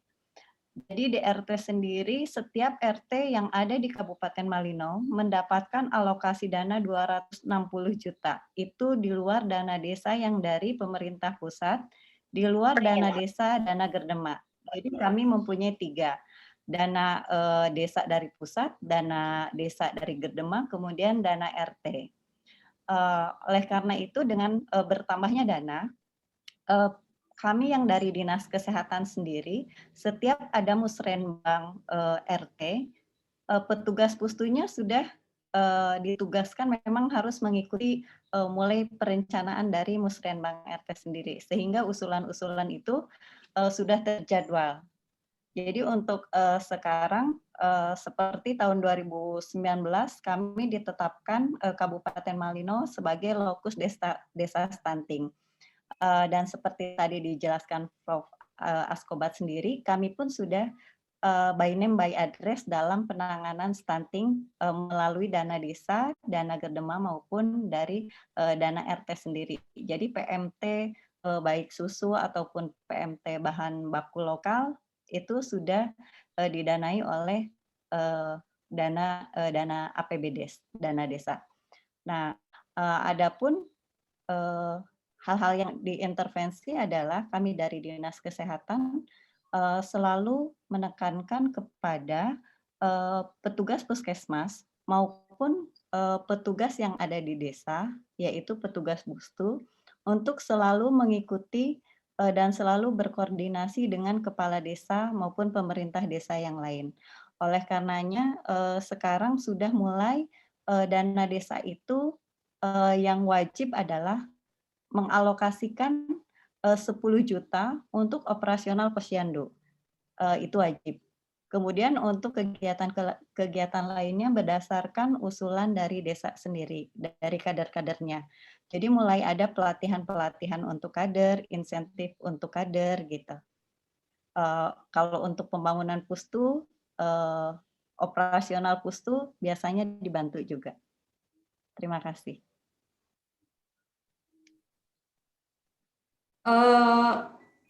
Baik, Dr. Santi. Halo? Ya, cek. Halo, ya. Dr. Santi, ini saya yang terputus apa gimana? Cek. Halo. Ya, ini. Ya. Baik, terima kasih Dr. Santi. Ya, halo, ya. cek. Halo. Suara saya sudah masuk, Dr. Gigi Santi? Ya, masuk, Bu. Ya. Baik, terima kasih Dr. Gigi Santi atas jawabannya. Dokter, kalau boleh tahu dok, kalau hingga sekarang pernah dihitung nggak dok? Maksudnya apa sudah ada perubahan ke arah perbaikan kesehatan terkait dengan dana desa ini dok? Karena ternyata juga tadi dok ya, tiap RT pun bahkan dapat ya kok di Malino tadi itu yang gitu. Ya. Untuk perhitungan persentase sendiri, ya sekarang belum saya lakukan penelitian kembali, hanya karena saya bertugas di Dinas Kesehatan. Untuk desa-desa di wilayah kota itu semuanya sudah mengalokasikan dana desanya yang lumayan besar untuk kesehatan. Hanya belum dihitung persentasenya berapa.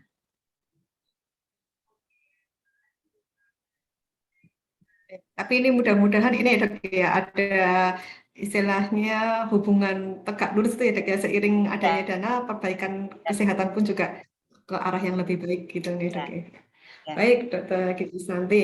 Untuk yang pertanyaan kedua dari Bu Haryani Patuti di Puskesmas Jerewen, ini mungkin Pak Dwi bisa menanggapi terlebih dahulu. Pak Dwi, ini sepertinya juga permasalahan puskesmas dimanapun berada Pak Dwi. Ini kisah klasik, puskesmas sudah mencoba untuk memberikan advokasi ke desa, tetapi desa tidak ada tindak lanjutnya. Mungkin ada masukan, pencerahan Pak Dwi, silakan. Iya, terima kasih. Jadi yang nomor 2 ini memang itu rata dialami oleh teman-teman kita di puskesmas. Nah, kalau saya berpendapat begini, karena saya udah kurang lebih pernah bertugas di lapangan itu 17 tahun. Sebetulnya teman-teman petugas kesehatan itu banyak menggunakan yang sifatnya formalitas, ya. Apalagi yang bersangkutan tinggal di situ, dia mengundang tokoh masyarakat untuk berembuk tentang kesehatan itu pada forum-forum resmi, ya kan? Ada undangan khusus untuk membahas kesehatan. Kalau saya prinsipnya begini, kalau kita mau masuk ke dalam dunia orang, saya harus tahu dulu, mempelajari dulu. Kita tahu dulu dia hobinya apa, ya hobinya apa. Jadi kita mempelajari selama 6 bulan 7 bulan itu hanya mengetahui bagaimana perilaku masyarakat itu terhadap kesehatan. Jangan hanya cuma sekedar dia pada saat dia membutuhkan, pada saat dia sakit, perlu dengan petugas kesehatan. Jadi kalau dulu saya waktu di lapangan itu saya jarang berkantor di kantor puskesmas. Saya hari-hari saya cuma absen, saya langsung terjun ke masyarakat. Kelompok petani saya ikuti aja, petani itu kerjaan petani itu apa. Kalau peladang kerjaan peladang itu apa. Kalau misalkan pekerja informal saya ikuti terus, sehingga saya menemukan pola yang diinginkan oleh masyarakat itu. Sebetulnya kesehatan itu paling diperhatikan. Kenapa? Kalau dia dalam kondisi yang sakit berakibat dengan produktivitas, ya berakibat dengan penghasilan dia, kalau sakit dia tidak ada lagi, kan berarti dia rugi. Bagaimana dia menghidupi keluarganya? Sehingga itu yang saya lakukan, pelajari. Sehingga pada saat nanti kita undang, kita hanya review saja. Review apa yang dia alami. Dan apa yang dia alami itu yang kita akan tuangkan dalam bentuk kegiatan. Sementara hari ini kalau kita lihat alokasi anggaran BOK yang ada di Puskesmas itu kan sangat besar. Cuma tanda petik hanya dilakukan untuk kunjungan rumah saja, ya. Kalau kunjungan rumah itu kalau dalam kota yang di Pulau Jawa itu kan paling tinggi cuma 100.000. Sementara alokasi BOK-nya itu sampai 200 juta dan tidak mungkin kita turun terus. Nah, artinya apa? Sebetulnya apa sih maunya masyarakat itu? Ya, jadi kalau masih saat ini kadang-kadang kita jujur saja, mungkin teman-teman itu menganggap program yang dia buat, program yang dia susun, itu bagus menurut petugas kesehatan. Tapi belum tentu bagus penerimanya menurut mereka. Sehingga kita perlu pelajari dulu apa maunya dia. Nah, tapi secara komprehensif, sehingga kita menemukan pola atau menu, sehingga kalau saya sampaikan tadi prosesnya sudah jalan sudah, cuma dampaknya itu belum betul-betul dirasakan sama individu itu kecuali kalau dia sakit, ya sehingga otomatis ya hanya sekedar lewat saja, dapat anggaran untuk turun saja, tapi outputnya apalagi outcome-nya sangat-sangat jauh. Nah, nanti kalau kita hitung, ya kita nanti di kemudian hari kita akan belajar tentang cost benefit analysis, cost effective analysis, mungkin akan kita bedah lagi bagaimana suatu program itu bisa memberikan nilai manfaat bagi mereka, bukan bagi kita. Kita ini petugas kesehatan. Mungkin itu yang perlu dilakukan, sehingga jangan sifatnya program-program yang sifatnya monoton. Apalagi kadang-kadang petugas yang di aparatur desa, masyarakat itu kurang nggak mau, itu biasa tuh petugas kesehatan turun. Nah, kan kadang-kadang hanya itu saja kesannya, tapi tidak bisa membawa arti gitu loh. Kita datang itu betul-betul dihargai sebagai kawan, sebagai sahabat yang akan membantu menyelesaikan masalah kesehatan dirinya, lingkungannya dan sebagainya. Jadi saya pikir harus dilakukan inovasi, apalagi sekarang adanya penggunaan IT yang maksimal, penggunaan jejaring yang maksimal, itu bisa dioptimalkan. Dan saya yakin kita pasti bisa dan pasti mau mereka. Tergantung kita lakukan secara konsisten, dan jangan lupa kita jangan sendiri, ya kita harus membentuk tim yang solid, nggak usah banyak-banyak, 4-5 orang kalau solid, artinya mungkin dari tim puskesmas ada, tim dari desa ada, yang seide itu pasti saya yakin pasti jalan dan pasti itu menjadi leadernya, bahwa program kesehatan itu menjadi salah satu unggulan dalam program penetapan alokasi anggaran dana desa. Itu mungkin Bu Maya.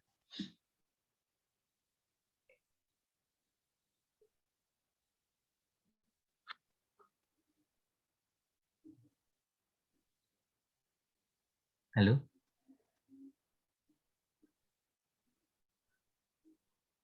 Mana Mbak Maya?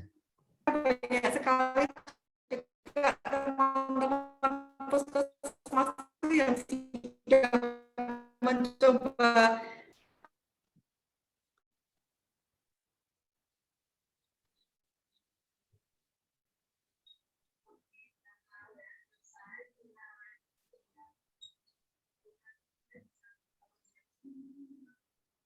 Apakah sudah masuk suara saya, Bu? Sudah. Masuk. Halo, Mas Haris, suara saya sudah masuk ya? Sudah. Ya, baik. Masuk. Ya, tadi sebenarnya saya ingin meminta masukan Bu Santi dulu terkait, mungkin Bu Santi ada terkait atau perangkat daerahnya, akan tetapi perangkat daerahnya kadang tidak lanjuti gitu. Mungkin ada strategi yang pernah dialami di Kabupaten Malino atau puskesmas di tempat untuk Diki Santi dulu, Bu Santi, yang pernah dialami di puskesmasnya Bu Santi dulu, mungkin punya strategi biar diterima oleh perangkat daerahnya menindaklanjuti usulan agar masuk ke dana desa itu, gitu, Bu Santi. Terima kasih. Sebagaimana yang telah kami informasikan tadi, bahwa kalau di Kabupaten Malino sendiri, usulan itu bermulai dari Musrenbang RT. Ketika di Musrenbang RT sudah ditentukan bahwa usulan itu masuk, maka akan masuk ke tahap Musrenbang selanjutnya. Jadi sebetulnya poin utamanya adalah OPD itu seperti kita kesehatan, harus mengadvokasi sebelum adanya Musrenbang RT. Jadi kita sudah merekap sebetulnya permasalahannya apa aja, kemudian solusinya apa, sehingga usulannya itu bisa masuk di Musrenbang RT. Dan sebelum Musrenbang RT dilaksanakan, kita harus secara informal, sebagaimana Pak Dwi tadi sampaikan, bahwa pendekatan itu tidak harus ketika kita memang butuh saja gitu. Dari awal-awal sebelumnya kita sudah melakukan pendekatan, baik itu terhadap Bapak Kadesnya sendiri, perangkat desanya, maupun terhadap Ibu Kades sebagai Ketua PKK Desa. Jadi kita harus tahu sebetulnya kita sebagai agen perencanaan di desa itu tahapan strategi kita untuk pendekatannya seperti apa sehingga kita bisa kegiatan kita diakomodir oleh desa. Kalau untuk di Malino sendiri, mungkin dari beberapa usulan, misalnya kita 10 usulan untuk kesehatan, setengahnya itu hampir bisa diakomodir oleh desa gitu. Jadi memang tergantung dari pendekatan kita sendiri, tenaga kesehatan sebagai agen perencanaan di desa. Baik, terima kasih. Jadi ya memang harus mempunyai hubungan baik teman-teman puskesmas dengan perangkat daerah di sekitarnya agar kita bisa mudah berkomunikasi terkait rencana pembangunan kesehatan di desa. Baik, pertanyaan ketiga dari mahasiswanya Pak Dwi ini misal sepertinya ini ya. Nah, ini infrastrukturnya sarprasnya rusak, nakesnya juga tidak ada. Nah, ini kata-kata yang mungkin dana desa sudah dikorupsi oleh pihak yang tidak bertanggung jawab. Nah, bagaimana? Terima kasih. Nah, ini butuh bukti, ini butuh evidence. Silakan menanggapi mungkin. Ya. Mungkin Santi dulu bisa menanggapi. Santi silakan. Nanti Pak Dwi juga boleh. Ya. Fadil Agriansah, sebetulnya kalau untuk kita ada beberapa wewenang antara desa dengan dinas kesehatan sendiri, itu berbeda wewenang. Ketika ada kerusakan di fasilitas pelayanan kesehatan, otomatis itu menjadi tanggung jawabnya dinas kesehatan sendiri. Jadi dana desa itu melalui APBD yang dari dana desa ataupun dana RT sendiri sudah ada pembatasan penggunaannya gitu. Jadi kalau untuk fasilitas kesehatan yang merupakan wilayah kerjanya puskesmas, itu merupakan wewenang kami dinas kesehatan untuk melakukan perbaikan. Adapun kalau misalnya desa memang mau membantu, dipersilahkan, tapi selama ini tidak ada desa yang memperbaiki fasilitas yang rusak kecuali di Pustu, karena wilayah desa itu Pustu. Kalau untuk wilayah puskesmas itu merupakan wilayah kecamatan, tetapi kecamatan itu tidak mempunyai anggaran operasional untuk perbaikan fasilitas. Jadi perbaikan fasilitasnya merupakan wewenang dari kami OPD Dinas Kesehatan.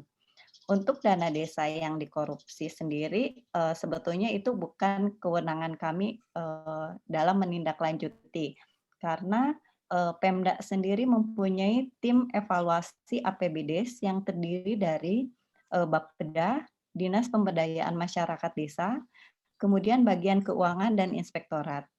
Jadi untuk evaluasi misalnya di korupsi sendiri, adapun pelaporan misalnya ke kepolisian, itu ranahnya sudah lain gitu. Terima kasih. Iya. Jadi ini bisa dibilang memang patronnya beda ya Bu. Kalau untuk Ya, Faskes, ya, Nakes itu memang anggaran ya, dari APBD ya, Dinkes ya, juga dari ya, APBD. Tapi sedikit, kan dari dana ya. desa lebih banyak untuk yang tentang kesehatan masyarakatnya Pembangunan ya Bu. desa, ya, dan pemberdayaan masyarakat desanya. Iya. Pak Dwi mau ada tambahan jawaban untuk nomor 3 ini Pak Dwi dari Mas Fadil? Monggo kalau mau ada tambahan jawaban. Ya, Oke. jadi intinya kita kembali lagi kalau di pemerintahan kita itu kan ada pembagian kewenangan. Ada yang dilakukan oleh porsinya dari pemerintah pusat, pemerintah provinsi, pemerintah kabupaten kota. Nah, teman-teman kita yang ada di Puskesmas sebagai ujung tombak itu merupakan salah satu yang sifatnya operasional. Jadi dibatasi juga, tidak seluruhnya diserahkan kepada pemerintah yang paling di ujung tombak dalam ini desa dan puskesmas. Jadi yang disampaikan Bu Santi tadi benar bahwa intinya kita tergantung dari kewenangannya. Sifatnya kalau di alokasi dana desa ini bagaimana perputaran perekonomian itu jika bisa itu berdampak pada sosial ekonomi. Ya, kalau ekonominya kuat, ya, karena ujung-ujungnya adalah kita berhubungan dengan status sosial ekonomi. Kalau yang bersangkutan status ekonomi yang baik dalam keluarga, dia akan mampu mengakses pelayanan kesehatan. Itu adalah ujung tombaknya. Berarti kewenangannya juga masing-masing berbeda. Kemudian kalau berbicara tentang masalah korupsi, ya itu betul. Karena jujur saja banyak kasus yang sekarang ini terjadi, ya, karena mungkin pada saat peluncuran alokasi dana desa yang pertama 2015-2016 rata-rata desa itu kan biasanya cuma 80 juta, 90 juta. Kemudian sampai 1 tahun itu ada yang sampai 900 sampai 950 juta. Jadi mereka bingung untuk apa uang ini. Sementara dia berupaya untuk mengusulkan yang kegiatan sifatnya fisik. Kalau fisik itu banyak ditangani oleh Dinas Pekerjaan Umum. Ya, pekerjaan umum mulai dari pembangunan fasilitas gedung, ya, kemudian peralatan dari Dinas Kesehatan kabupaten kota. Jadi mereka untuk apa? Intinya bagaimana menguatkan pola-pola pemberdayaan yang ada di masyarakat. Lebih banyak di situ sebetulnya.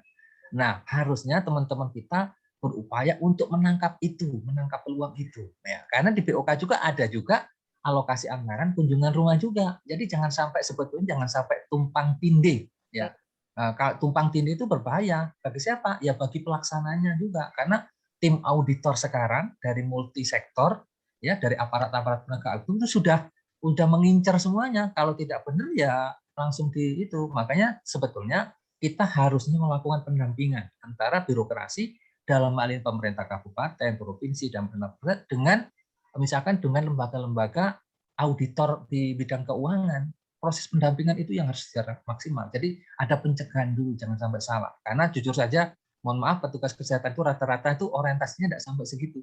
Yang penting ada dulu dilaksanakan. Masalah pertanggungjawaban itu dia tidak mau ribet, dia konsentrasinya hanya melayani saja. Sementara tuntutan pertanggungjawaban itu sekarang menjadi salah satu nomor satu. Ya, ujung-ujungnya adalah benefitnya sama efektivitasnya. Untung saja auditornya belum melihat apakah program ini ditinjau dari CBA-nya sama CEA-nya itu maksimal atau tidak. Kalau itu dilakukan audit, wah banyak yang kena teman-teman kesehatan itu. Ya, mungkin itu saja. Makasih, Mbak Maya. Ya. Oke, baik. Terima kasih Pak Dwi. Nah, ini mungkin pertanyaan untuk Dr. Santi ya. Tadi Dr. Santi sempat menyatakan kalau di Kabupaten Malinau kebetulan sampai tingkat RT pun dapat anggaran dana desa seperti gitu ya. Nah, ini Mbak Fatimah dari UI ingin menyatakan bagaimana wasdalnya alias pengawasan dan pengendalian dana desa tersebut. Nah, ini sepertinya juga nyambung dengan pertanyaan Mas Poto, bagaimana dalam menjalankan kegiatan tersebut, bagaimana peran pemberdayaan masyarakatnya. Ya, silahkan monggo Dr. Kiki Santi pertanyaan Mbak Nur Fatimah dan Mas Poto ini. Ya, untuk Nur Fatimah dengan Mas Poto, sebagaimana disampaikan tadi bahwa untuk pengawasan dan pengendalian dana desa yang merupakan ke RT, baik ke RT, ke desa, itu kami dari pemerintah daerah Kabupaten Malino mempunyai tim evaluasi APBDes yang tadi disampaikan bahwa tim evaluasi ini mulai dari Dinas Pemberdayaan Masyarakat Desa, Bapeda, Keuangan, dan Inspektorat Kabupaten Malino. Nah, untuk pengawasannya sendiri, sebelum pengawasan itu ada kami memiliki tenaga pendamping desa, baik tenaga pusat maupun pendamping yang dari Gerdema. Pendamping ini adalah berfungsi untuk mendampingi desa dalam melakukan pengusulan-pengusulan gitu. Kemudian sasaran dan output yang menjadi center point adalah tetap kembali kepada aturan dari Permen Desa maupun dari peraturan Bupati sendiri, baik itu kegiatan pembangunan maupun kegiatan pemberdayaan masyarakat desa, di mana poin-poin kegiatannya sudah disampaikan baik di prioritas penggunaan dana desa sendiri maupun di penggunaan untuk dana Gerdema dan dana RT. Baik itu kami mempunyai pilar misalnya untuk SDM kita boleh melaksanakan pelatihan-pelatihan, desa boleh melaksanakan pelatihan-pelatihan. Kemudian untuk infrastruktur sendiri desa boleh melakukan pembangunan. Nah, untuk infrastruktur sendiri di bidang kesehatan lebih banyak ke pembangunan jamban keluarga dan sanitasi rumah tangga. Kemudian untuk peran lintas sektor sendiri, kami sebagai OPD Dinas Kesehatan atau OPD yang lainnya seperti Dinas PU, Pertanian, dan yang lainnya, mendampingi desa dalam melaksanakan pengusulan. Ketika dalam musrenbang itu ada pengusulan desa yang dirasakan tidak sesuai dengan Permendes ataupun dari Perbub, kami mengarahkan usulan itu supaya selaras gitu, tapi tidak menghilangkan usulan dari desanya. Terima kasih.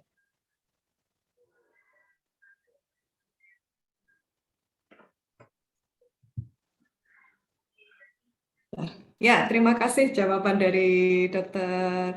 Santi ya, bahwasanya meskipun di RT itu ada, tetapi tetap wasdanya tetap jalan ya dok ya, bahkan ada pendampingan juga tadi itu ya dari daerah ya. Jadi memang tidak bisa bahasa Jawanya sak-sae gitu nggak bisa ya, tetap ada pengawasan seperti itu gitu ya. Dan tadi juga Dr. Gigi Santi juga sudah menyampaikan bahwa itu juga sudah ada fisik tadi gitu ya. Ini mungkin bisa menjawab pertanyaannya Mas Fauzi terkait bagaimana kalau pemerintah desa itu mengarahkan ke promosi kesehatan gitu ya. Karena memang dari anggaran dana desa itu sebenarnya sudah ada juknisnya, ini regulasi dinamisasi yang terakhir ini kan dia sudah ada juknisnya untuk sekian-sekian gitu ya. Jadi sebenarnya bisa dilihat di situ apa itu namanya bisa dimanfaatkan di mana. Nanti mungkin teman-teman dari akademisi bisa juga melihat apa itu namanya di juknis tersebut tadi Permendes PDTT nomor 21 dan juga 13 2020 itu nanti bisa masukkan kira-kira bisa mengadvokasi pemerintah daerah bisa di mana gitu, diakomodir di mananya seperti itu gitu. Baik, Pak Dwi mau ada tambahan sebelum kita akhiri session kita ini? Silakan Pak Dwi. Oke, terima kasih. Kalau saya belajar dari pengalaman Bu Santi, itu adalah nilai positif yang bagi kita semuanya. Menurut saya, saatnya kita tenaga kesehatan itu mengambil kursi ya, mengambil posisi untuk merebut sebagai pemimpin yang ada di desa dengan menjual program-program kesehatan itu. Jangan sampai itu direbut oleh orang, karena peruntukannya nanti tidak akan berdampak kepada pelayanan kesehatan. Jika pun berdampak, sebetulnya kurang maksimal. Jadi kalau bisa, menurut saya kita ambil yang nomor paling utama. Kita ambil yang nomor 1. Bahwa kesehatan itu bukan salah satu hal yang harus kita perjuangkan. Dan saatnya kita tampil untuk mengambil itu dengan melakukan kerjasama yang bagus, lintas program, lintas sektor, sehingga apa yang akan kita jual program kepada masyarakat bisa dirasakan bagi individu, bagi keluarga, bagi masyarakat itu. Saatnya kita berpartisipasi secara maksimal. Terima kasih. Iya, baik. Terima kasih Pak.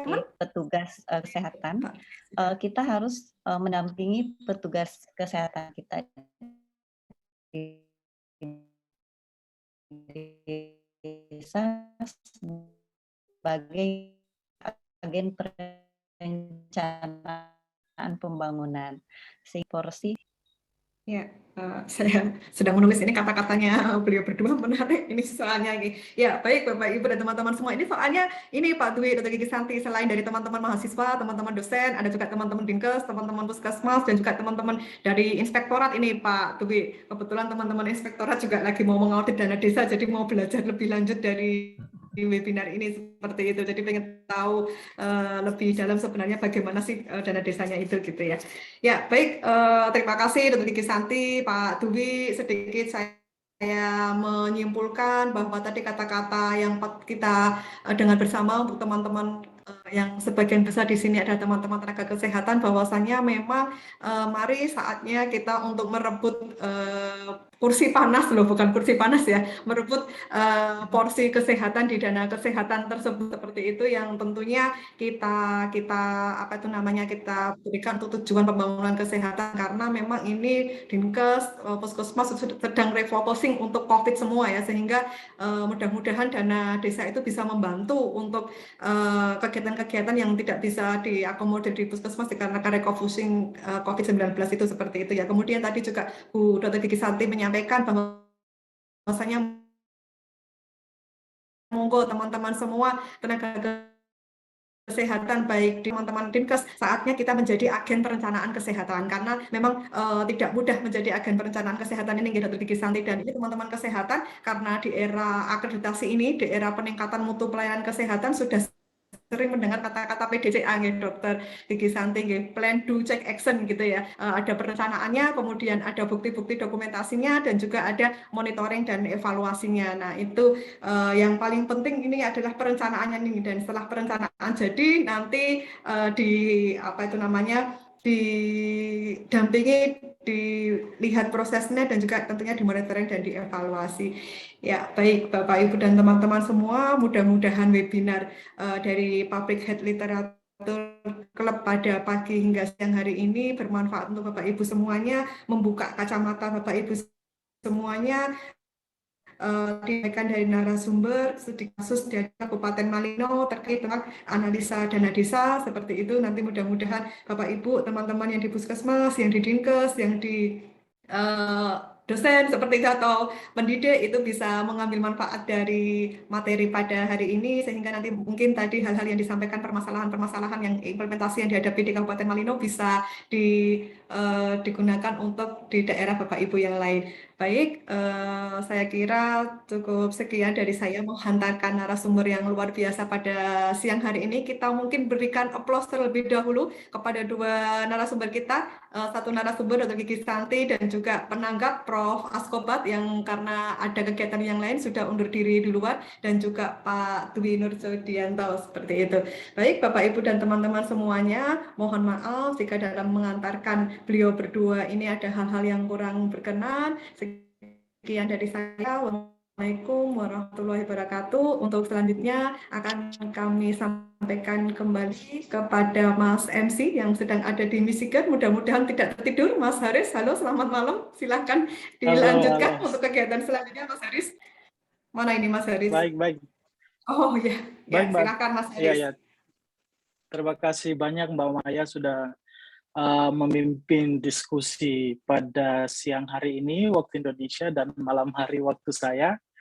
Jadi saya ucapkan terima kasih banyak kepada Ibu Dr. Gigi Santi dan Pak Dwi Nurdianto selaku narasumber untuk diskusi pada siang hari ini. Tidak terasa sudah 1,5 jam kita berdiskusi terkait materi dana desa ini dan efeknya untuk pembangunan kesehatan dengan studi kasus yang ada di Malinau.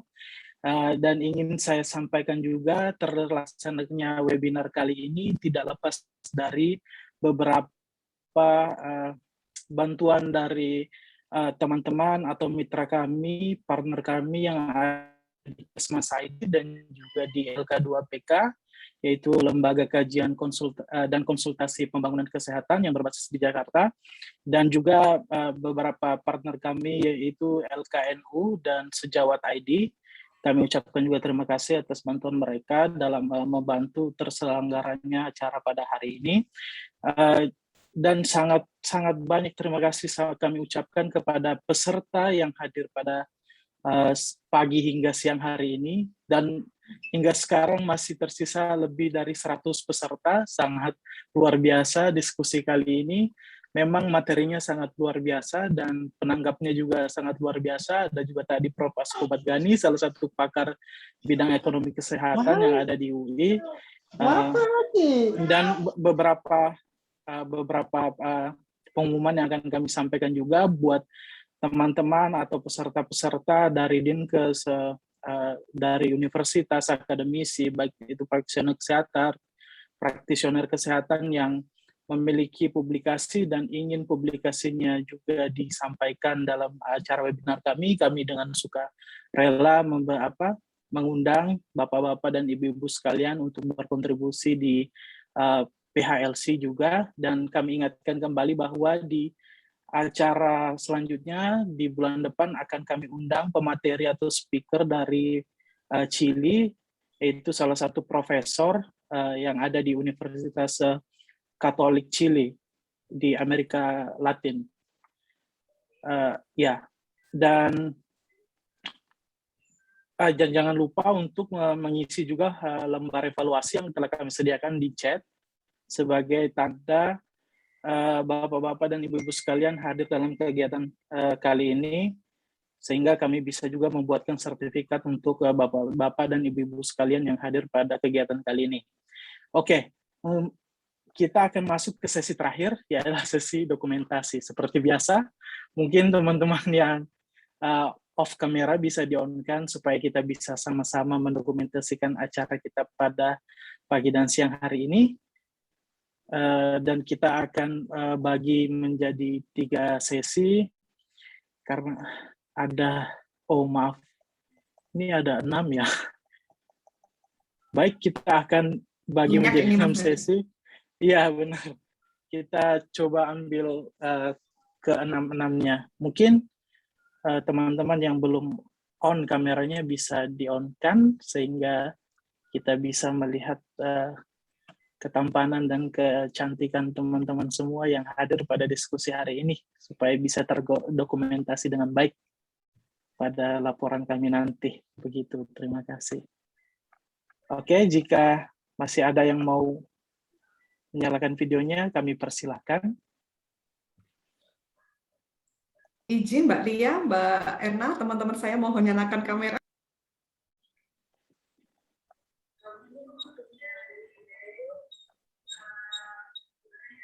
Oke. Jika sudah tidak ada lagi yang ingin menyalakan kamera, akan saya mulai dokumentasinya. Baik, akan saya beri aba-aba ya. Hitungan ketiga. Untuk slide pertama, teman-teman bisa senyum begitu. Baik. Saya hitung ya, 1, 2, 3. Oke, sekali lagi, 1, 2, 3. Selanjutnya, di slide kedua. Oke. Saya berikan aba-aba. Silakan di-on-kan kameranya, teman-teman. Oke, 1, 2, 3. Sekali lagi, 1, 2, 3.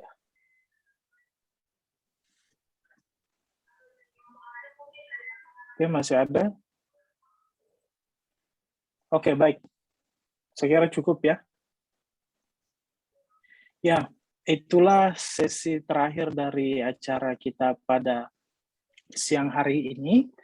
Dan saya ucapkan terima kasih banyak buat teman-teman semuanya, buat narasumber yang bersedia menyisikan waktunya untuk diskusi kali ini.